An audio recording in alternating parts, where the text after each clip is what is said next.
Salutations, ladies and gentlemen. Dun dun dun dun. We're here with our review of No Time to Die, the new James Bond movie. After watching Spectre and Skyfall, were you excited for this? I was curious to see how it was going to play out. How it was gonna finish? Yeah. Yeah, I think everybody was, because this was being billed as Daniel Craig's last. And so when a movie does that, it's how do we put a bow on it, nice and neat, On top of the delays. on top of a multiple month delay. Nearly a year delay. I believe it was supposed to be released in March of 2020. Don't quote me on that. And it was not released until obviously now. Opening remarks on Bond. Should we start with? We should start with a spoiler-free review of it. Yeah. First. We'll start with this. So we're gonna spoil free. No spoilers here for the first couple minutes, and then we'll break into what we thought about the actual movie. So spoiler free. Your thoughts on No Time to Die? If you want to see the resolution to Daniel Craig, James Bond, by all means, go and see it. If you want to see an action movie, go and see it, but be aware that the plot of this film leans heavily on the storyline of the other Daniel Craig movies. Mm-hmm. And if you don't remember or haven't seen those films, the plot in this isn't going to make any sense. Yeah, it did the Spectre thing where it tried to tie up everything. Mm-hmm. But I think, to its credit, it did it better than Spectre. I think Spectre went a little too far with that, whereas this movie knew what storylines to finish and what character developments to fully realize as such. And so I think while it's not the most flawless movie, especially in the James Bond, Daniel Craig era, Daniel Craig, James Bond era, sorry. I think it does that element of it decently good for an action franchise, at least. Yeah. There is, even though it has the entire plot of this film more or less is the main storyline that we have seen through all the other films. But at least there's resolution to them in this movie. Yes. There was kind of in Spectre, but even in Spectre, it felt like there were loose ends. Yeah, in Spectre, they did the classic, if this is Daniel Craig's last Bond movie, we can say it's a resolute ending, but we also leave it open for a potential fifth film, which they've done. The Fast and the Furious franchise has done. Mm-hmm. I almost said well. They've done 9 films past when they were supposed to. I almost said well. I caught myself before that. But yeah, that's how Spectre ended, and I think this is more, like you said, it's a definitive ending to the James Bond. I would say if you just wanted to see a movie, I probably wouldn't recommend this one because it's very long. And I don't know if a long movie with a plot that hinges on 4 other films is going to be satisfying in a vacuum. It's like trying to watch the Return of the King and without starting seeing with the Return of the King, because that's a 3-hour movie. Mm-hmm. This is only an hour, 2 hours and 40, which is still a really long movie. No movie. I've maintained a stance that no movie should be longer than 2:30. To its credit, I didn't think it felt that long. There were some moments and scenes where I was like, can we speed this up a little bit? I felt like it was well paced throughout, but looking back, there were definitely scenes I knew we could do without. Sure, yeah. But even those scenes, I felt like they had momentum to them. Mm-hmm.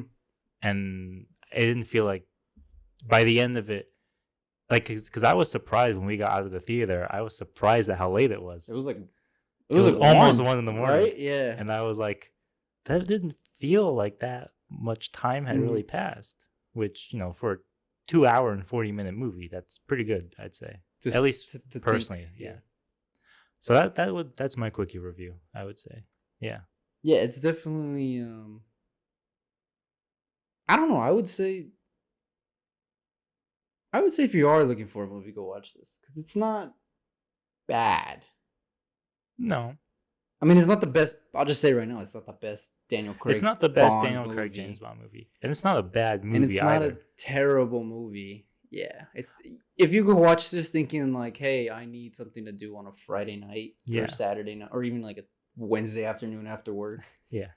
just why not go pop in and pay $10 to watch it? I would just say don't make this your first Bond movie.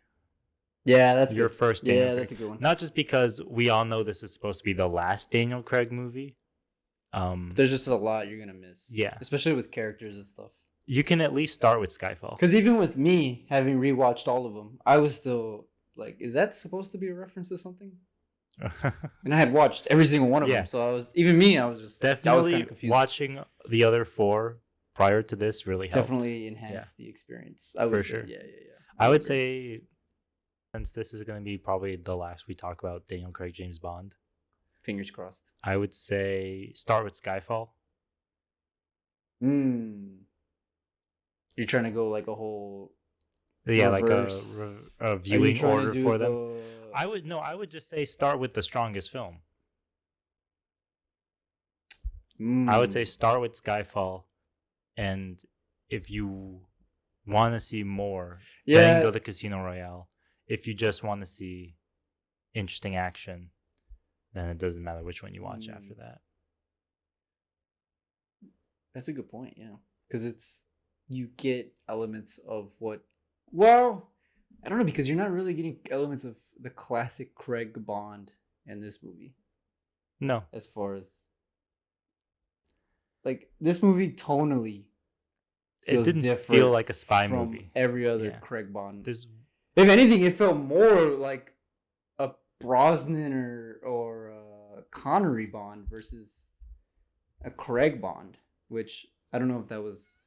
I feel like that was a Intentional. Bond. I feel like that was a Craig decision.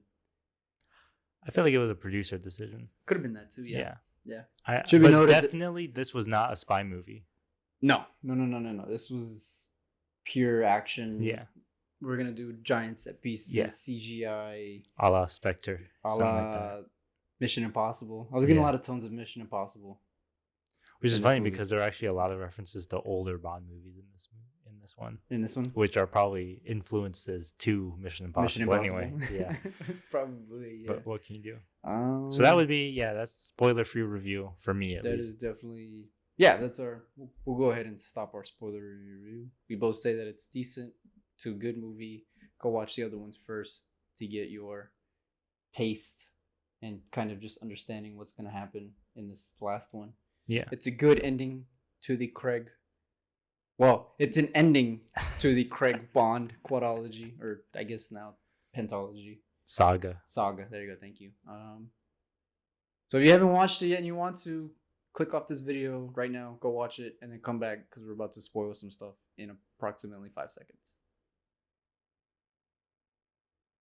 Okay, we're back. So let's talk about Bond. Is he dead? Is he actually dead? Yeah, Let's just start there. yeah, Okay. he is 100%. Because I was reading Reddit comments that said it was whatever. cheeky of them to Not show a funeral. not show his actual death with the potential for a sixth one. And then in the back of my mind, or in the front of my mind, and the person who's read in between the lines of the fallout between Bond or Craig and the series and the Mhm. producers, it's like Craig's done. He's done. Yeah. This is it. This is the final one. Mhm. But in the back of my mind, knowing how studios and actors work, it's like You you, never can't know. say no to $100 million or whatever, $10 million. I think for a fact, Craig was like, I want this to be my last one," and they were like, "Well, we'll let you, but just in case, in case." just as kind of like a yeah, we'll see. like because I think my prediction for the movie, if you remember, was that they were going to do a Batman, A Dark Knight The Rises, Dark Knight Rises where he, dies to some incredible Which they- explosion, kind of did. but then he doesn't appear at the end like Yeah, I predicted yeah. he would. So I got that wrong at least. You were 1 for 2, so you predicted he would die, but that he yeah. wouldn't. Or I that got he- all my other predictions yeah, right yeah, though, yeah, and yeah. that I'm happy about. The first time James Bond has ever died on screen. Is it really? Yeah. Oh, Isn't that crazy? understandable. I mean, he's the impossible white guy. You know, he can do anything he wants. Were you satisfied with his death scene? No, not at all. Yeah, I felt like I don't know. They could have done something a little better. They could have done something more. I want to say intimate. That's exactly what I was. Yeah, that's what I was thinking as I was watching it. Yeah, Because that's why I felt like it was going to be kind of the Batman Mhm. style. Because if he dies to something like missiles exploding on him, that's not like a meaningful death. Sure, the message behind why he died is meaningful to him, which was to save his daughter. Yeah. A spoiler alert. I mean, this is a spoiler review anyway, so Yeah, I definitely felt like they could have been more just something, right? Like personal, something more intimate. maybe he got shot and I have a lot to say about the entire Yeah. last hour of the film though. Yeah, it's rough. Let's start with the let's go to the though, beginning though. Let's go to the beginning. because most Bond movies begin with a big chase scene set Mhm. piece, but this one Does does not. Yes. Now, how quickly did you realize that it was the Madeline character? Oh, her as soon as she backstory? started speaking French, and then Yeah. it clicked on me when she talks to Bond and she drops the line of "There was a guy who tried to kill us when I was younger," Yeah, and there was for some reason that just came into my head at that moment. I was like, yeah. "Oh, Yeah. it's her!" And so when That's- that happened, I was just like, "Oh, To me, that's what made Perfect. it like really interesting. Because originally I was like, "Ooh, that guy's Bond, and he's gonna go, shoot someone." mhm. But then when it clicked for me, I was like, "Ooh." And I remember she had said like, "There's a gun in the upstairs Yeah. bedroom I shot him with," and then she goes upstairs, and I'm like, "It's all coming together now." yeah. I unfortunately I knew that was gonna be the Rami Malek character from the trailers because that's like Oh the yeah, big thing is that mask He had that he wears, which is a I cool see. mask, by the way. I didn't see it in But- the trailer, so I didn't even see that. Yeah, coming. it probably works better for you because you didn't know anything about it. It did, and then I thought about it a little bit, and it didn't because As far as what? Rami Malek looks very young, and he is In- supposed to be like, Oh, and he ages up. yeah, yeah. That's a good point. They should have done some Irishman aging technology. or just have hired an older actor. Yeah, brought back Mads Mikkelsen. Whoa. Imagine bring him that would have back. been crazy. I kind of liked the no chase scene in the beginning. Well, to be fair, there were two beginnings to this movie. I'm talking about when they're in it's Italy, right? Yeah, That they're in. Which, by the way, hold on, let me start there. Okay. Let me talk about this.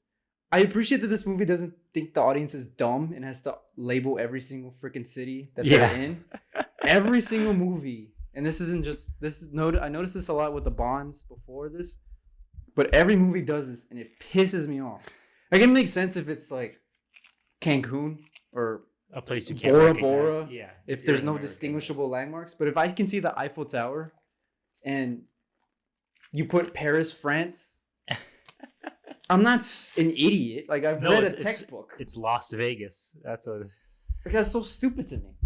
So I Yeah, appreciate seriously. that they decided to not do that and Mhm. actually make us think about where they were. Yeah, The only reason I figured it was Italy and not a Spanish country was because they were speaking Italian. they were speaking. I heard Yeah. Buongiorno and I was like, Yeah. Pizza Italy. commercial. Hold up. I'm just kidding. But I was like, yeah, that's cool. But I kind of like that because Bond was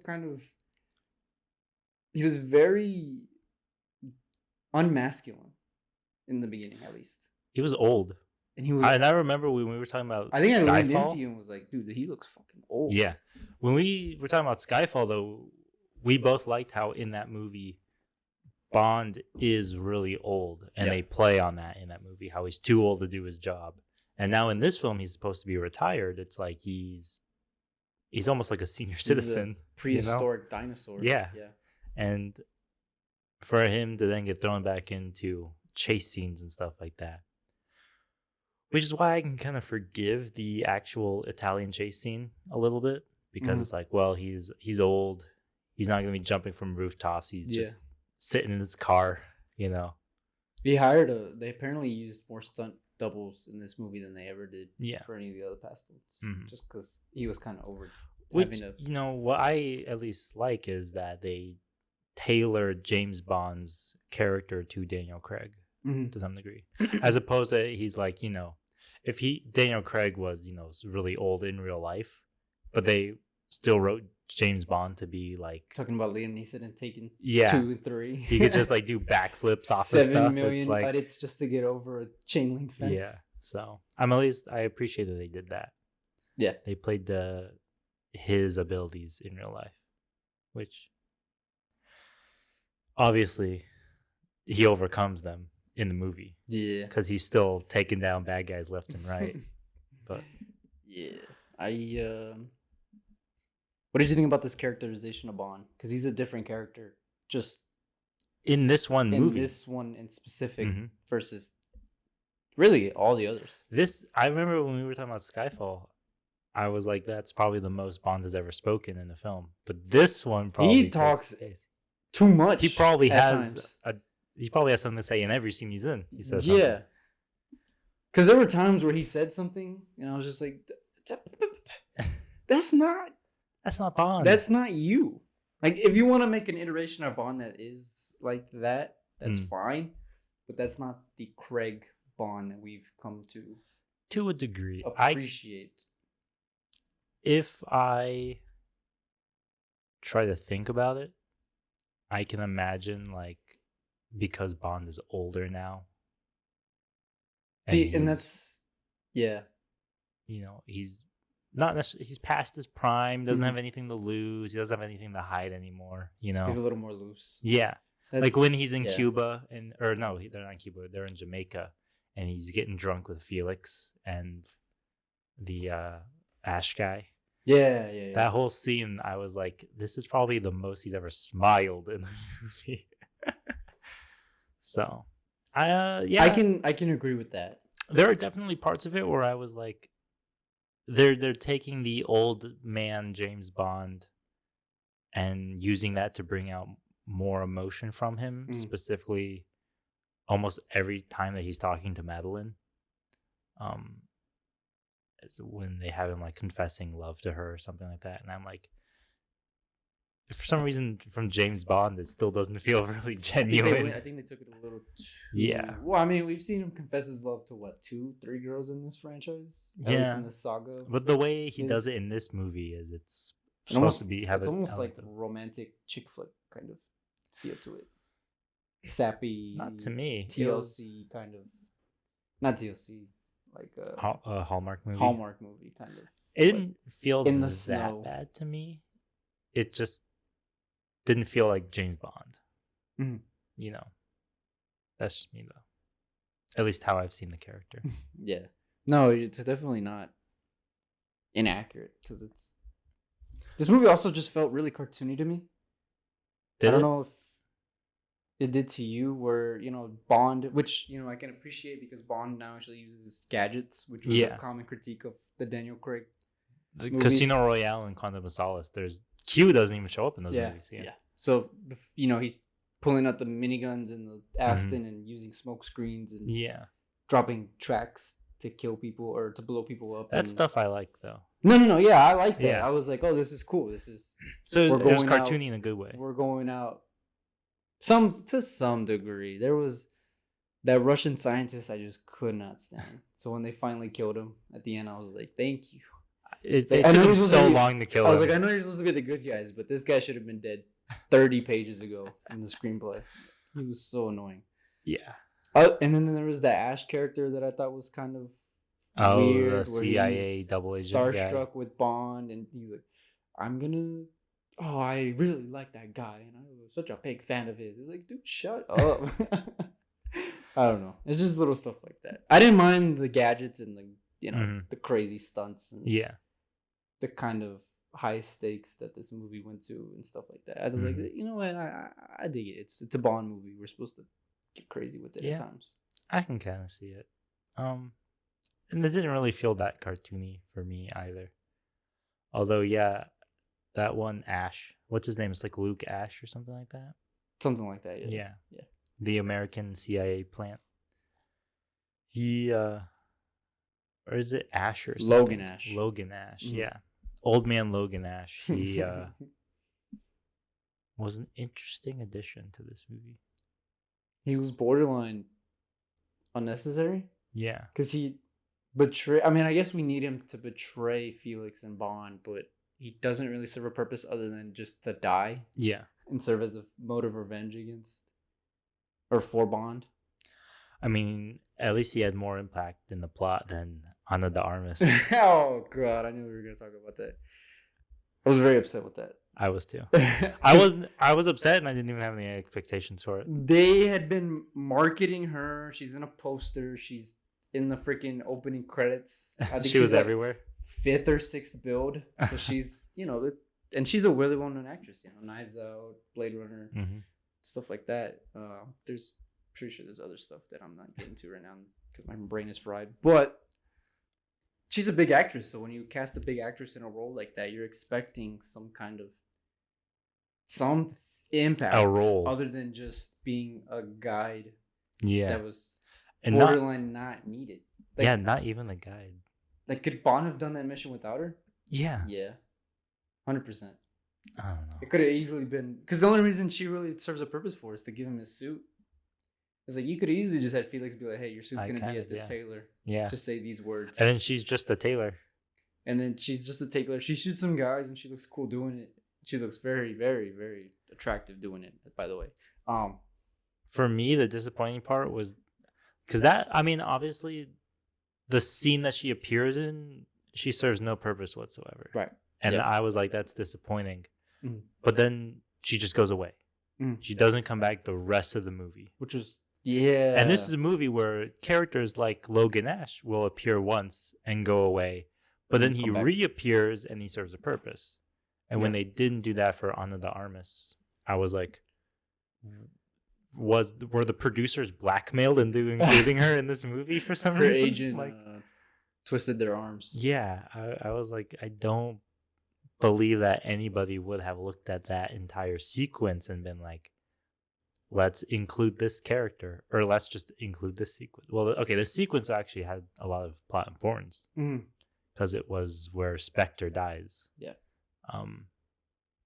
But she didn't have to be there, especially because her being there took away from the The fight new 00. between Bond and the new 00. Yeah.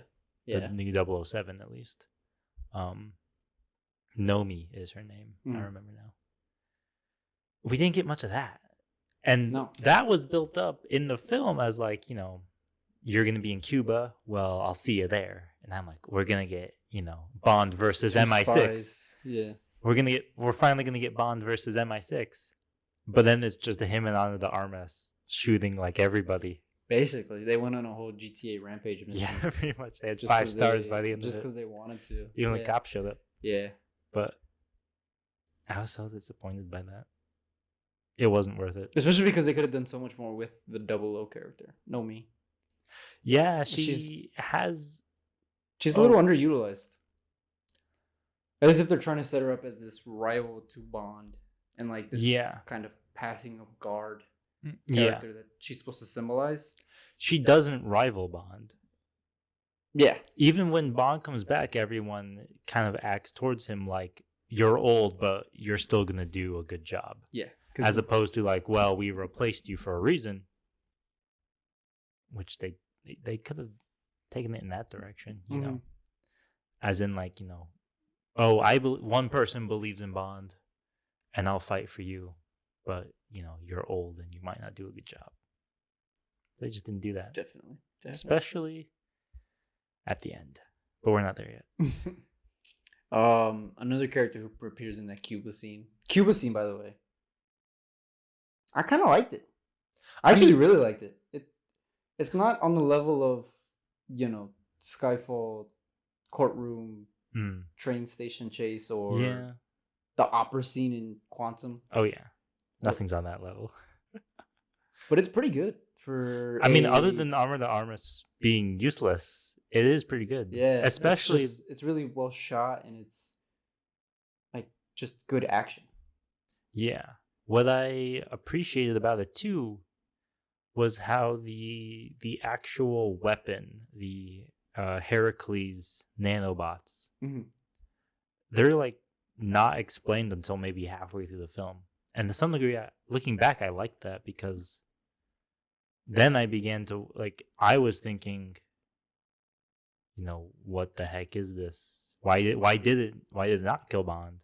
Especially Yeah. because we saw the scientists switch something the before then, USB. so we were like, "How does this work Yeah. exactly?" Even though all that science is complete BS. I think I looked over and I saw you just making faces whenever anything science related came up. I was just like, "Oh man, he's gonna rip in." Like I said, anytime they show a computer screen, I'm like, that looks cool, but that's all it looked. I just That's knew all you it were is. gonna start ripping into it. It's so bad. Yeah. Freaking when there was a moment where Q takes the hard drive That's the moment I was talking and he about. plugs it into the computer. Yeah. And there's a voice that comes to the computer. It comes through the computer. It's like hidden files detected. I'm like, what can Has this computer anybody not worked do? with a jump drive? That is Yeah. not how a jump drive works. When you lose files on a jump drive, it's gone. That's the worst encoding I've ever seen on a single USB. Just plug it in and If- it's like, oh, it's there. If Cortana can tell that you have a hidden file on it. Yeah, seriously. Felix's character, another underutilized character. I don't think he was underutilized. I think it made sense why he was there. He was only really well, okay. I wouldn't say he was underutilized. I don't really feel that way. I'm sad that he died though. I feel like that was probably the worst part. Like, it would have been cooler if Bond saved him. And I don't know. I feel like Bond's motivation to go after the Heracles nanobots would have been the same regardless of if Felix died or lived. Well, it was just a pure ego thing, I think. Of just like MI6 thinks I'm trash. They replaced me with a new 00 agent. Yeah. I'm working with the CIA now. Basically, Felix didn't have to die. Yeah. I feel like they only killed him because it's dramatic. Mm-hmm. And I don't care for that. Mm-hmm. What did you think? Because a part of me, when you say he's underutilized, I partially agree because throughout all 4 films, we never see Felix do any work. Yeah. And when he shows up in Jamaica, I thought it was gonna be like a partnership tag team duo. They were like, gonna go in yeah. guns blazing and basically what I kind of overthrow Fidel's. The 2 old regime. fat men are gonna go in. Yeah. I was like, oh, that'd be dope. 2 fat men versus 1 young agent, and But they they don't do somehow do better than Yeah. the 1 agent. It's like, Yeah. can the new guard actually Yeah. change over? The gents versus the lads. Yeah. So But they don't do that. that's the part that upsets me is he never does anything other than get drunk and then die. Yeah. Smoke cigars. It's like, this is a guy we've watched for what, 3 movies now? Who is supposed to be as competent as Bond. Yeah, and it's kind of just like, But yeah. What can he you didn't do anything? I don't know. Bothered me a little bit. Just a little bit. Yeah, no. I Any agree. other characters that you want to talk about that weren't? Moneypenny was not in it, and I'm very upset with that because I like Moneypenny, but She was in it. What? I mean, she wasn't like in it. Oh, she doesn't have a just plot role. Basically, you Yeah. have lines to talk about how Bond is Yeah. crazy, Yeah. and that's same. it. That's her whole purpose, and also saying Bond's here. That's all her. That's all her role was. How did you feel about Rami Malek? I will not be upset if he is not nominated for an Academy Award. If he's not nominated? I will not be upset. Okay. Was it just his accent? His motivation was weird to me. Mm-hmm. He goes from getting revenge against Madeline Swan, which makes sense. That's, textbook 101. Revenge stories always make great action movies. Mm-hmm. That's all they But then ever he make. goes from that to basically, I'm Genghis Khan and I'm going to kill the entire world because I want to. And it's like, what? Yeah. Where do you get that And then from? he goes from that to like, never mind, I also have a specific vendetta against Bond. Just because Bond wanted his kids back. Yeah. It's like, what? You don't even know who Bond is. or kid back. Sorry, but That's one of those things about these movies that that to me, that's what felt cartoony about it. Was we Yeah. need to make him the bad guy, and he can't fulfill his main task, so we're just gonna give him a new task for Bond to fight Yeah. against. Yeah. I mean, what I was going to say, though, one of the things I don't really appreciate about these movies, at least it's stupid, but I understand it because it has to exist. It's how every villain has a specific vendetta against Bond specifically. Mhm. I'm just like, he's just one guy, Well, man. Quantum of Solace didn't. Quantum It was of more Solace against didn't, the and that's actually what I was girl. thinking. Well, it was really just I need to fulfill my task, and you're in the way. You're in of the it. way, yeah. But I'm thinking like Raoul in Skyfall. I still think that one is more. I need a task, and you're in my way of it, because he's trying to kill M, and Bond keeps trying to get in the way of it. Because he even tries to recruit Bond at one point, actually multiple points throughout the movie. I Where didn't he's see like- it that way. He's like, just come to my side. We are basically the same person. Like M is I gonna am treat your you father. the way that you treat me. Maybe, and I just didn't catch that. That was just the way it came to me, at least. Spectre, yes, it's Spectre, definitely- absolutely, yeah. Spectre is definitely. I have a vendetta. Well, they're with also brothers. So, it. Yeah. how did you feel about Christopher Waltz in this movie? I will also not. Be That was one of the upset predictions that I that he was came- gonna die. Not that he was going to die, but that he would have plot information, but he wouldn't be the main villain. Oh yeah, I think That was I my think- prediction, and I was right. I think they try to take the Joker scene from Dark Knight and try to put their own spin on it, and I don't think it worked very well. That was one of those moments where I was like, this doesn't feel like Bond. Yeah. When he starts interrogating him and then he's kind of doing like a comedic act about it, where he's like, funny thing, Bloomfield. And I'm like, is that how That's not Bond Craig's. talk? Yeah, Yeah, that's not his Craig. Bond. It was. I think that was them just trying to appease Daniel Craig. I really do. I think Daniel Craig just went to them and was like, "I'm done making serious action movies and me standing there brooding, looking attractive. I'm gonna. Maybe. I want to have fun. How terrible, looking attractive, having blue eyes. How dare you get paid $10 million to look attractive? I don't know. He wasn't a great villain in Spectre, and when he died, I didn't really feel You didn't care. anything for it.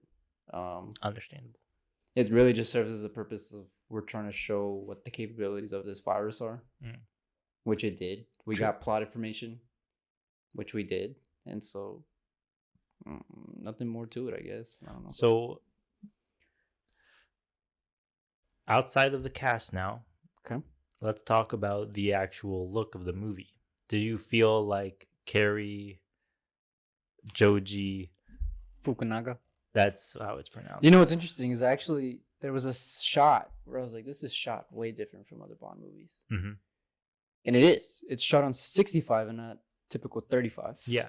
So it's It was a shot on wider, IMAX, it's yeah. a wider lens or film, I Mhm. guess, because they're using film. Mhm. I was like, oh, that's Well, yeah. interesting. That's. I don't think mean, it works for Bond. You don't think it does? Yeah, I kind of agree with you. I- It would have worked for Spectre, actually. I feel like. Yeah, I just don't think Bond is a big grand scape Yeah. like action sequences, like Mission Impossible. With the Mission Yeah. Impossible movie, I think going to a wider shot or wider lens makes Mhm. sense. Yeah. But Bond is more about that intimate moments where he interacts with his villains. He's doing the his Bond one-on-one girl. fighting. Yeah. He fights. He's shooting. He's going Mhm. through and Yeah. killing all the Cubans. Mission Impossible is for like base jumping and Whatever hanging on the the hell airplane. Tom Cruise Yeah. feels like doing Yeah. that week. Yeah. So Now- I just don't think it. I mean, it looks pretty. I know that's like the cardinal sin for you to say something looks pretty, but Do you I feel like I didn't really like he? it that much. Because to me, it didn't really feel like he was just copying. Okay, there were moments where I could tell that he was trying to Emulate replicate the success of Sam Mendes a little bit. a little But bit. Yeah. There were some individual shots that to me. The one that stood out to me the most was can I guess when he goes. Yeah, I guess. The transition from the ending of the opening credit animation to the break-in. No, but that was cool. That yeah, I thought that was really cool. That was cool. That wasn't what I was gonna say. Okay, what were you gonna But I say? did appreciate that because it's a little director trademark. Yeah, When he's going through the stairs at the end And he's the shooting fight people scene. up and Yeah. it's all one shot, but it's the camera goes with Mhm. Bond and Yeah. actually moves with Bond. Yeah. You know, it's not just we're gonna put it on a tripod here, and we're gonna see Bond at this angle go through the entire stairs. It's like Mhm. we're actually falling to the ground with him. We're coming back. I think they at one point hit the camera, Yeah. so the camera like has to readjust mid-flight. I I was like, that's the definition of using a oneer with a purpose, kind of. and I liked it. At least for me, so that stairwell fight scene, I'm really torn on what to think about it because on the one hand, to me, it looks as if it was in one take. Mhm. There were moments where they could have had hidden cuts, Sure. but the actual shooting a one take in a closed space handheld like that, with that much action, I don't believe they used hidden cuts. I don't want to say they did. It's very hard to, That's especially because my it was really instinct. well lit. Mm-hmm. Not Too. only was it well lit, but it was like you're in such a small space that every corner of the screen is filled with some kind of action. Mm-hmm. So it's really difficult because hidden cuts are always extremely obvious, where like somebody walks in front of the camera, something like that. And Or they go to like a black part of the wall. yeah. And I don't feel like they really gave themselves room to do that. And if they did, it was very, very if they impressive. did, it was probably too obvious for us to catch. We'll probably have to go through it and watch Yeah. it again. So I don't feel like they used the hidden cuts at all. I want to say it was all in one take. And I definitely appreciate, so to that degree, I appreciate it. I also appreciated that something happened during it, and it's not just the Spectre intro, Going through the just walking. yeah, that's fair. For that reason, I appreciated it. That's fair. Although, just as a general gripe, though, that's just the action movie thing to do nowadays. One shot. Yeah, not even since Spectre. Just having one fight scene be one take. That's just the action movie thing. Usually with hidden cuts, because they'll do that. But Spectre at least had a long take in it. There was another shot that I thought was cool. Is when they're in the prison and the door opens for the first time, and the camera goes with the door, and then it comes back to Bond and Madeline. And I was like, oh, that's cool. There were, I remember I was talking to my dad last night, and I was like, in terms of style, it wasn't super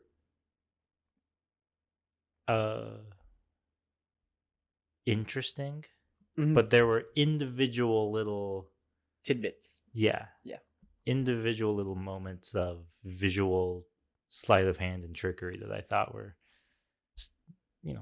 worth noting. The to little some degree. Bond shooting down the hallway, and it's the gun barrel. It's mysteriously in the shape of a gun barrel.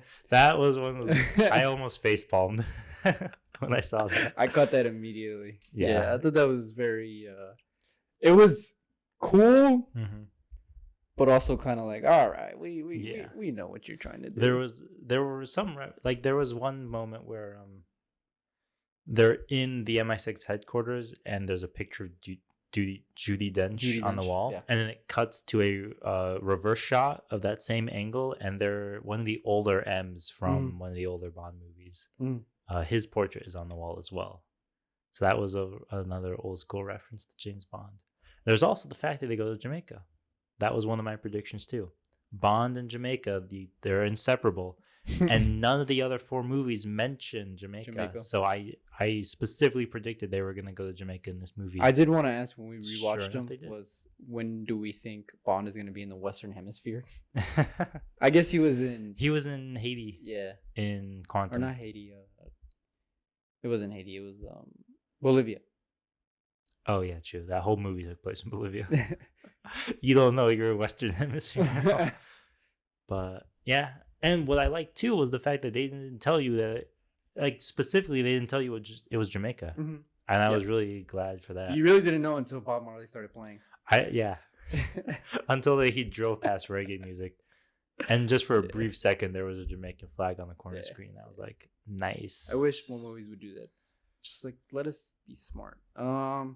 Now, in terms of letting the audience be smart, how did you feel about the Heracles as a concept? I mean, it's as a concept. Well, like as a concept in the movie. Because we'll talk about how much they respect us for not being stupid and knowing countries, but also, Yeah, there was a lot of hand holding as far as yeah. the dangers of the virus. Mm-hmm. Because it's like, this is a virus and it latches onto your DNA. Like, Yeah. all right, we get it, you know? Latches Especially onto your DNA, don't go anybody near it. What sucks too is that is shown to us before that is said. Yes. Because Spectre, All it's dies. used against Spectre, Mhm. and we see it happening. And then it's like half an hour later, they're like, by the way, you know, if they have your DNA, it can kill you. It's like, well, yeah, we already know that. It's, yeah, action movies usually have that problem where they try to explain too much. And Mhm. it's, I don't know. Sometimes it'd be nice if. Did you like the idea that it was nanobots, though? Do you think that was changed? I mentioned this to Possibly. you that it was very, very funny how it's a virus that passes on with nobody knowing till it's too late Well, for a 2020 movie. you know what's funny is that I I wonder if they were conscious of that. don't think they were okay. I believe, and I have absolutely no doubt that part of the reason they pushed this movie back, because you know for a fact that the producers were like, "Oh my god, you guys, there's a pandemic. Our movie's about a pandemic. We gotta release this during 2020." Yeah. But I get the feeling that they purposely reshot scenes to include references to the pandemic. There was one specific moment that made me think this was when M is talking about the families of Spectre members who are infected, Mhm. and he goes, quarantine the family members. And I'm like, that is definitely a line that was added in post pandemic. 100%. Yeah. In my opinion, at least.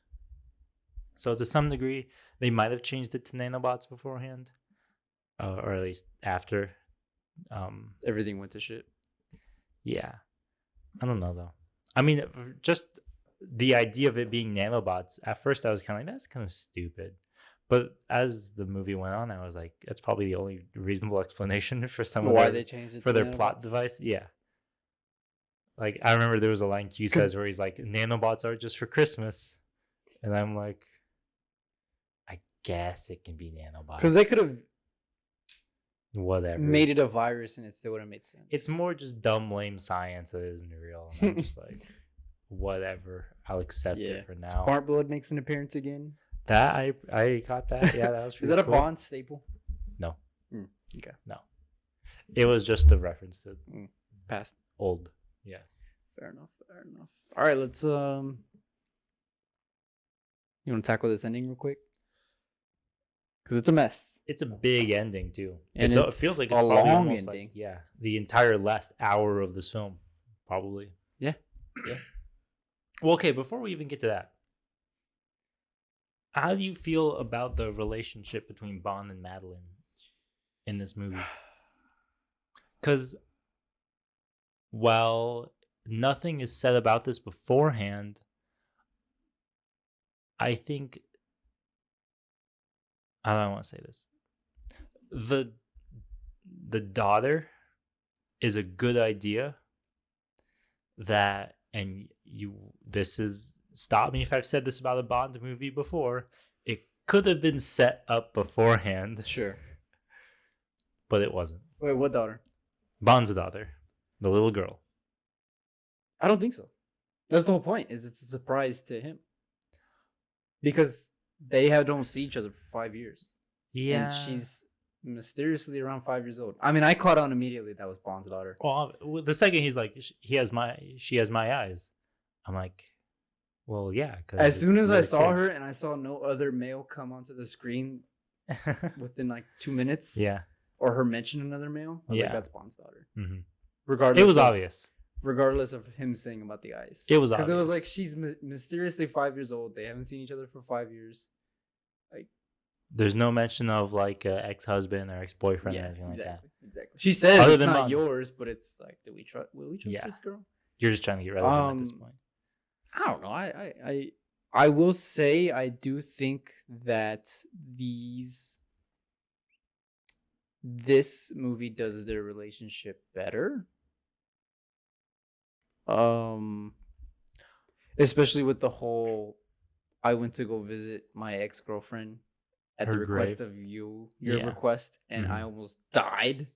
Yeah. So like, can Tell I me trust yours. you? Yeah.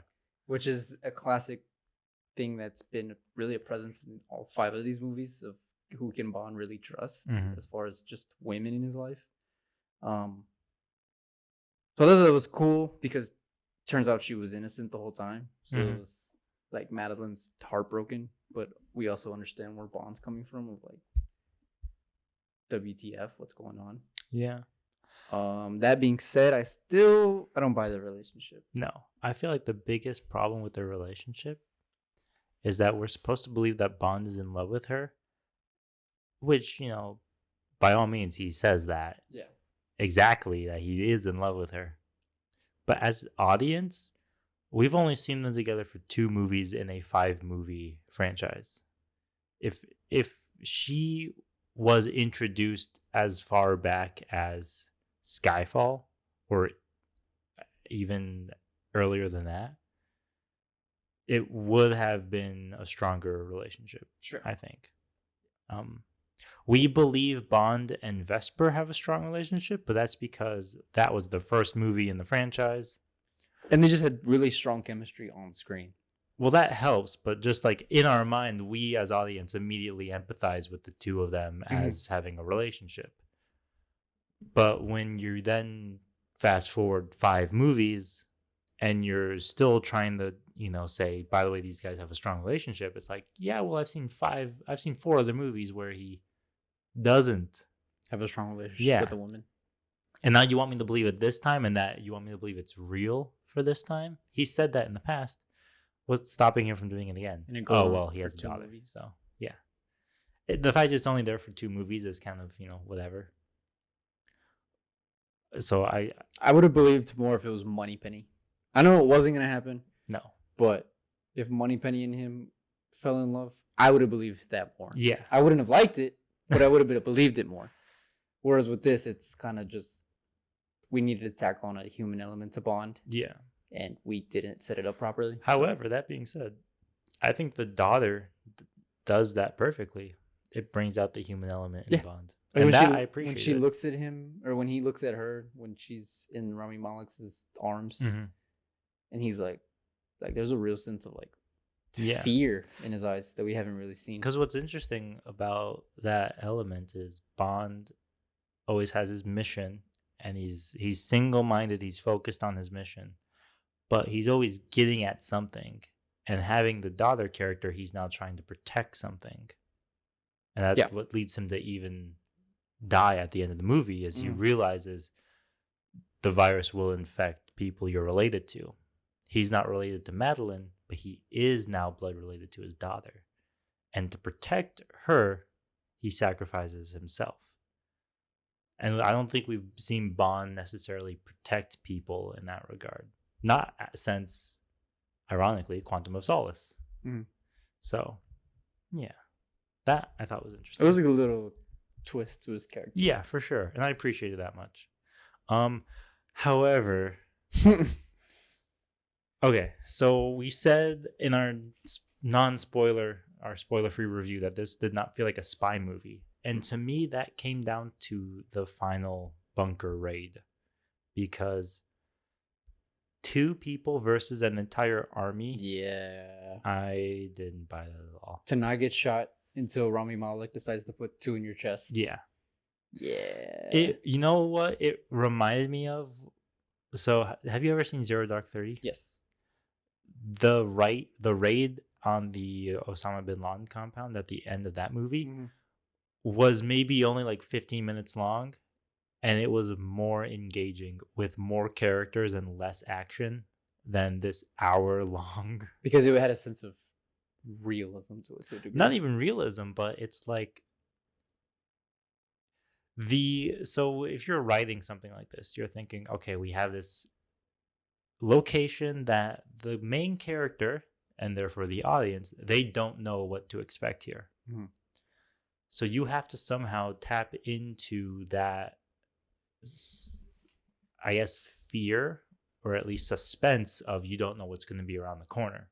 Anxiety. Yeah. Mm. And, comparatively, Bond and SEAL Team 6, both kind of impossible, action heroes to some degree. Sure.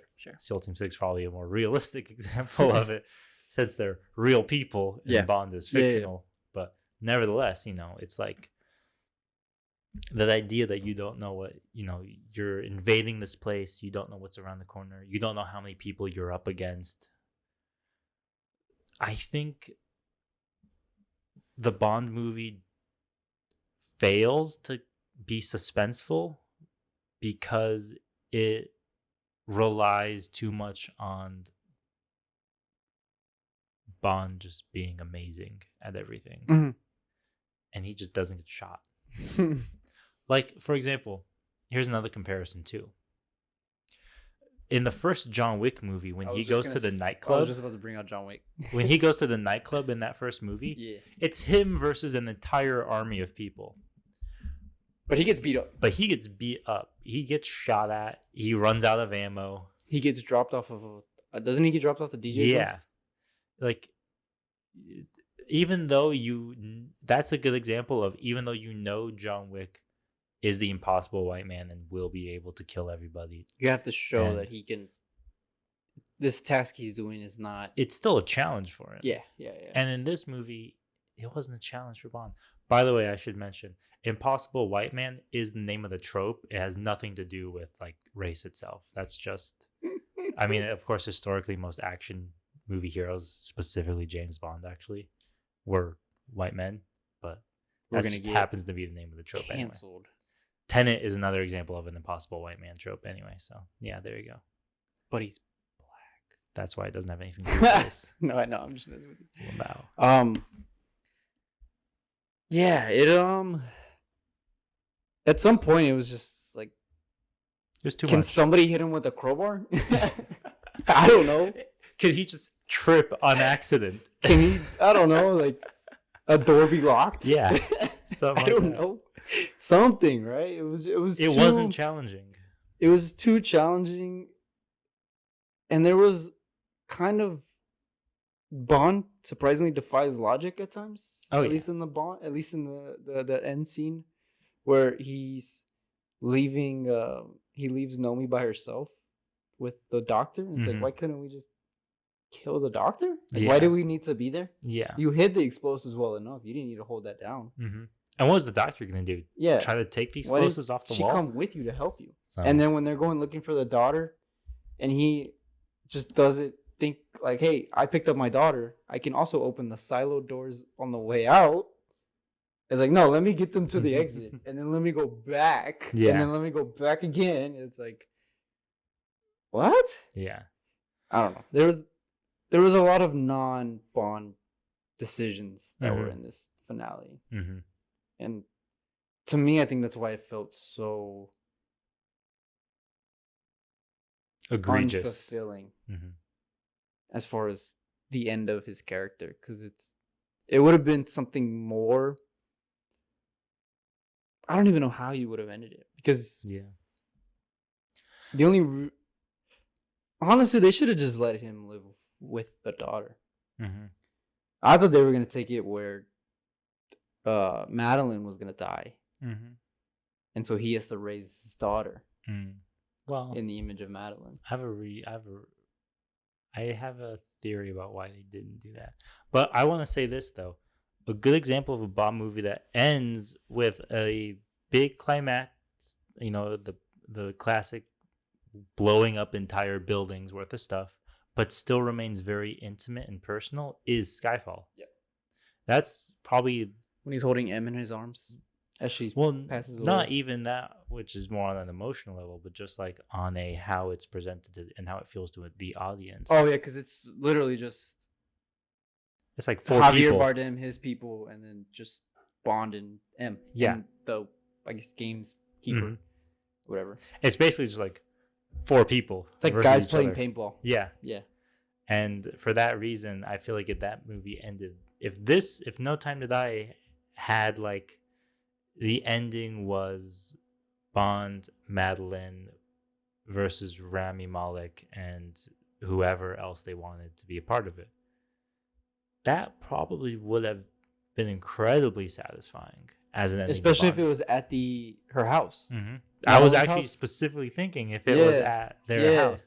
Because what's funny is that in a weird way, Bond having to struggle against Bond not struggling. Okay, here's what I want to say. Bond goes up against a lot of people, but he doesn't struggle. And that doesn't work because the expectation is we're just going to be satisfied by Bond going up against a lot of people. Versus Bond going up against one person and he struggles a lot. That is way more satisfying than him managing to cut through an entire unknown arsenal of expendable people. Definitely. So that's, if it had ended that way, it would have probably been like much better. Oh yeah, definitely. Especially because the freaking way that they kill Bond 2, where it literally is like Bond spends the entire movie like point blank getting shot at, and he doesn't get hit at all. And then Rami Malek is just like bang bang, no scope. Yep. Give me that XP, boy. Yeah. And then he drops the poison in the pond and poisons both of them. So Bond is just like, okay, bang. I guess it's time to go. Bang. Yeah. Yeah, it was a sad ending. Sad like emotionally, or sad like you were disappointed by it? Sad like I was disappointed. Because I didn't really get the emotional heart that I think they were aiming for. I kind of did because, and I doubt this wasn't 100% on purpose, but him and Madeline saying goodbye over the walkie-talkie, I believe that was hit a couple heartstrings. It didn't hit. Well, the reason why I did was, and even though it was probably a pre-pandemic idea, it reminded me of COVID patients having to say goodbye over the phone or something like that. Yeah. Even though I still think it was a pre-pandemic idea they included in it, I think it just aged with it. Sure. So for me, at least, that was like the only reason interesting. I got emotional was because this was saying goodbye to Craig as Bond. The reason that did make me emotional is because I knew that Craig wanted to say goodbye. It's like in freaking The Force Awakens where they kill Han Solo and you're like, that's sad, but also Harrison Ford only came back if they killed Han Solo. Yeah, well, it's still like, this is a guy we've been with for 15 years, really. Yeah, so it's true. It's been a long time with this character and seeing the different things he's done and how he's progressed through 5 movies. How he's aged through 5 movies. Also aged. Mm-hmm. Yeah, the first time we see him, I'm like, damn, this dude's old. Yeah. He looked so young in Casino. Yeah, seriously. And it's like, man. That's the only reason I was just like, oh, it's time to say goodbye. So, what do you think about the actual ending? The Madeline and Matilda, if that's her name, I believe. It's I didn't mind it. It's like a cheeky little way to end it. To be like, I'm going to tell you a story about Bond. Me, I thought that was a good ending. It's like a bookend almost. Yeah. Especially because they're literally driving on the same road. In an Aston Martin. Yeah. In Italy. However, I believe... So, I can see them going 2 routes. Either they pick a new James Bond with a new continuity, and they just start from 0 and go all over again. Mm-hmm. Or they're going to do a female Bond. And it's going to be his daughter. No. Yes. No. Yes. I 100% see that. I don't know. That's what I think they're going to do.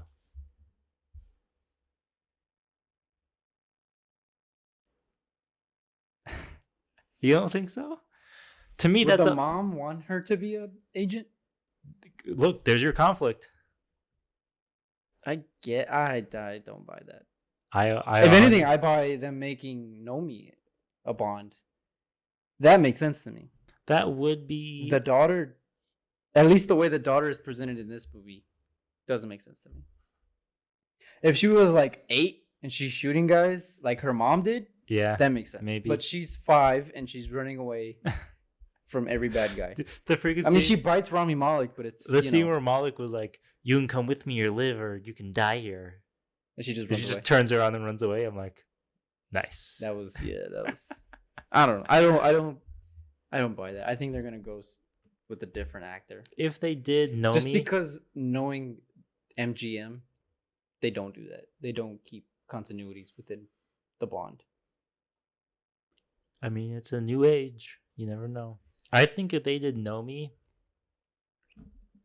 they at least have to keep Madeline as a character and Matilda as Mhm. characters Oh, yeah. at the very least. But I think they're gonna keep it in continuity, and I think it's gonna be a female Bond. That's at least for me what this movie sets up. I don't know. It'll be interesting to see. When do we think the next one's gonna come out? I'm predicting 2026. I am predicting 2030. Because there was a 4-year between the last Brosnan and this and Casino. I think it was like 4 So or you 5. think they're gonna do another 4 years? I think it was like 4 or 5 years. I can see that. I mean, this is Amazon's cash cow now. Consistency is key. This is Amazon's Yeah. big franchise. So Yeah. like Amazon is definitely. If we know anything about Jeff Bezos, it's we need to push more things out. What was funny is that I had a customer at work who was looking for an item, and I was like, they were like, you could probably get it on Amazon, and they were like, what would we would die without Amazon, wouldn't we? And I was like, we're gonna die with Amazon, man. Amazon's taking us with them. Yeah, he's taking us with any him. last notes? What do you think about the Billie Eilish, the animation? To me, the animation was probably the best Yeah. opening credit. The song animation. was a Billie Eilish song, which I think should have been fits- Radiohead. Should have been Radiohead. I don't think it fits with this movie. It's this dark, brooding song where it's like almost like a swan song of sorrows, and this movie is not. Doesn't really feel like that. No. It felt more like a comedy. It felt more like Bond coming to peace with himself and being uplifted by that, rather than him being Somber, depressed yeah. because he has to die for his daughter. Yeah. His thing, at least the way I interpreted the ending, was like, I'm finally done with this world. What's funny is that Spectre was probably the movie most deserving of a very dark opening theme, and they very purposely did not go for a dark opening theme in that movie. Yeah. And then when they do with Billie Eilish in this one, it doesn't work. the animation was definitely good. The Mhm. song, not Good too enough. No. Yeah. It's not bad. I'll say that. As somebody but who it's doesn't listen to Billie Eilish, it's not anything. I thought it was okay. It's not Adele, True. True. And it's no Radiohead. though I don't think anything would be Adele. Speaking of which, Nothing her will be album is Radiohead. coming out. Oh Are my you God, excited shut for up. it? No, I'm You not an excited Adele for it? fan at all. I know you are, apparently. I just heard her album's coming out. All right, before we go, should be noted, Box office. my estimation of it was way off. Way off. Domestically, 56,000, which was about half of what I predicted. I predicted it would get close to 100. I So- didn't think it would get 100. I didn't name a specific amount. I think I had said 880. Yes, I do. So remember you saying I that. was at least close. I mean, internationally, it did very well. Mhm. But Should be noted though, it's been out for 2 weeks internationally already. true. So- But nevertheless. Does that surprise you at all? 56,000 or 56 domestic? Kind of, yeah. Because even though I didn't think it would hit 100 million, I still kind of felt like it would. Part of me was like, I thought it would get close. yeah, I thought it was get close. So I'm a little surprised. Let's see what else was the top for the weekend. I mean, I know we went to a pretty small theater, but when the movie ended and I stood up and we were the only two people in the entire theater, I was like, There was only one other couple with us. yeah. Did you know that? No, there were 3 people in the theater. There was a couple in front of us that moved to the back. And then there was a woman sitting in the back as well. Okay, so there were three. So There there were was three 5 people. people in the theater total. So what can you do? To be fair, though, that theater It's a very small theater. it's very small and not very good. True. So I could see someone being like, "Well, if I'm gonna watch a Bond movie, I'm gonna go watch it on a big screen with Yeah. a nicer theater." True. I like that theater, but But it's just I'm just to I'm say not that gonna go watch any Nolan or Tarantino or in there, yeah. Fincher movies. But when I stood up and I saw that we were the only people left in the theater, I was like, this movie might not do that well at the box office. Sure enough, I was kind of right. Venom Venom. made 32. Adam's Family made 10. Lamb made 1. That was the A24 movie. Nothing really else to catch our mind. It goes No Time, Venom, Adam's Family, Shang-Chi, Many Saints, top 5. So we'll see how it does this weekend. Hopefully it probably won't do too much better. But regardless, any last words before we go? It's all right. And that was our last words. Y'all have a good night. Thank you for watching our Bond review of No Time to Die. No Time to Sleep. Because I have to edit this. Seriously. Y'all have a good